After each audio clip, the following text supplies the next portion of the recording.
हम लोग उधर जाते हैं, जिधर खेत है उधर जाते हैं। शौचालय नहीं होने की वजह से परेशानी होती है? जी। होती है। गोड़ लागतनी समाचार बटुए डुमरांव से रिपोर्टर बानी सुमित पांडे जी। खबर के हेडलाइन सुनी। 2 कमरा के जर्जर विद्यालय खुला आसमान के नीचे पढ़तरन लइका। ई खबर देखला के बाद रउरा ऐसन लागी कि बदलत बिहार के इहो एगो तस्वीर आज भी डुमरांव में देखे के मिल जाई।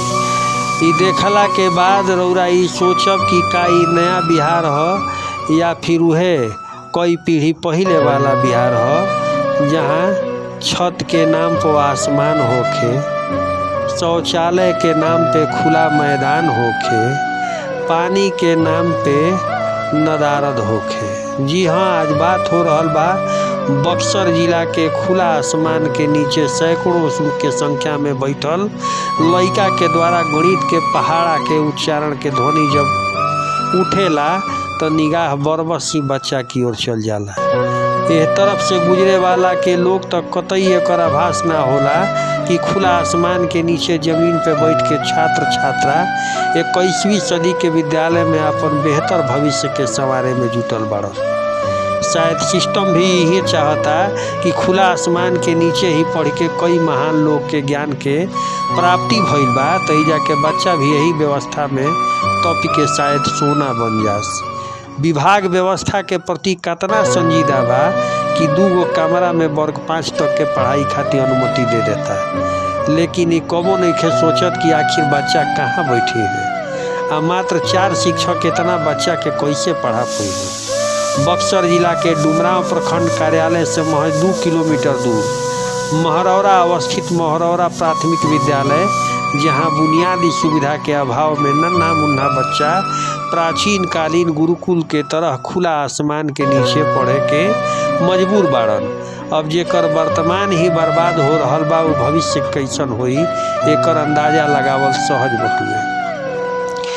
माई बाबू बच्चन के पढ़े भेजेलन, बच्चा स्कूल आवेलन, शिक्षक पढ़ावेलन, यानी सब अपना अपना कर्तव्य के पालन करेला, लेकिन शिक्षा विभाग आ हमनी के स्थानीय जनप्रतिनिधि बच्चन के बेहतर भविष्य खातिर अपन हिस्सा के कर्तव्य के पालन काहे न कर पावेलन। विद्यालय में 300 से ज़्यादा छात्र छात्रा खातिर मात्र 2 कमरा बा, ना किचन बा ना ही शौचालय बा, जेकरा कारण विद्यालय के करीब 90% छात्र खुला आसमान के नीचे जमीन पे बैठ के अपन पढ़ाई करेलन। विद्यालय में छात्रा के संख्या छात्र से ज़्यादा बा, लिहाजा शौचालय ना होखे के कारण इ लोग के काफ़ी परेशानी झेले के पड़ेला। हल्का बारिश में भी बच्चा इनकर पठन पाठन के सामग्री भीग जाला आ विद्यालय प्रशासन के मजबूर होके बच्चन के घरे छोड़े के पड़ेला। आखिर बच्चा बैठी है भी तो कहवा बैठी है। आधुनिक तकनीक के शिक्षा के दौर में पिछड़त जा रहल यह बच्चन के अंधकारमय भविष्य के जिम्मेदार के होई। एहिजा नया भवन के आवंटन जून 2018 में हो चुकल बा, लेकिन 3 साल बीतला के बाद भी स्कूल के भवन आज बन के तैयार ना भइल।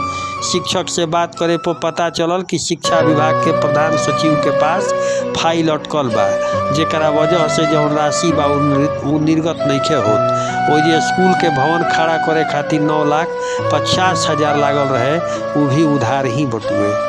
विद्यालय में 300 से अधिक छात्र छात्रा नामांकित बाड़न, जौन वर्ग 1 से 5वां में पढ़लन, जहां अधिक संख्या में छात्रा बाड़ी। पढ़ावे खातिर मात्र 4 शिक्षक बाड़न। विद्यालय में भवन के नाम पर 2 कमरा बा, लगभग 100 बच्चा 2 कमरा में पढ़लन। शेष 200 से अधिक लइका विद्यालय के आगे खुला आसमान के नीचे पढ़लन। विद्यालय में ना तो किचन बा ना ही शौचालय बा। शौचालय ना होखे के वजह से छात्र छात्रा के साथ शिक्षक के भी खुला मैदान में ही शौच करे जाए के पड़ेला। यह बच्चन के भी दर्द भोजपुरिया समाचार सुनाई, ई बच्चन के कथा भी सुनाई। ई देखला के बाद ऐसा लागता जैसे आदिकाल में लोग फेड़ के छाह के नीचे शिक्षा ग्रहण करत रहे। एहिजा तो फेड़ो रहत रहे आदिकाल में, एहिजा खुला आसमान बा, तपत आसमान बटुए, जरत आसमान बा। वही आसमान के नीचे जरती छात्र बाड़े, जरती शिक्षक बाड़े। शिक्षक के अपन मजबूरी बा, छात्र के भी पढ़े के मजबूरी बा, पढ़ाई भी जरूरी बा।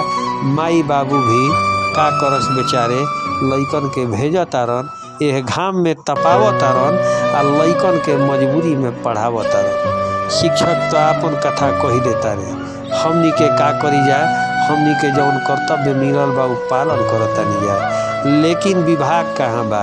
शायद विभाग के ही देखला के बाद कान खड़ा होखो, अगर कान खड़ा नहीं खे होखो। उछल है, उसमें पंखा भी नहीं लगा है तो कैसे पढ़ाई करेंगे।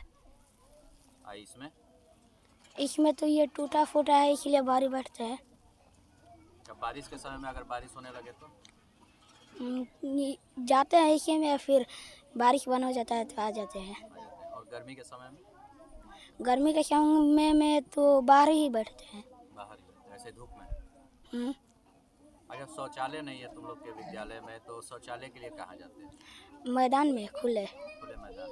और यहाँ के टीचर यहाँ के टीचर कहाँ जाते हैं शौचालय के लिए? बाहर ही जाते हैं। क्या नाम है तुम्हारा? अनूप कुमार। करने के लिए कहाँ जाते हैं? हम लोग उधर जाते हैं, जिधर खेत है उधर जाते हैं। शौचालय नहीं होने की वजह से परेशानी होती है? जी।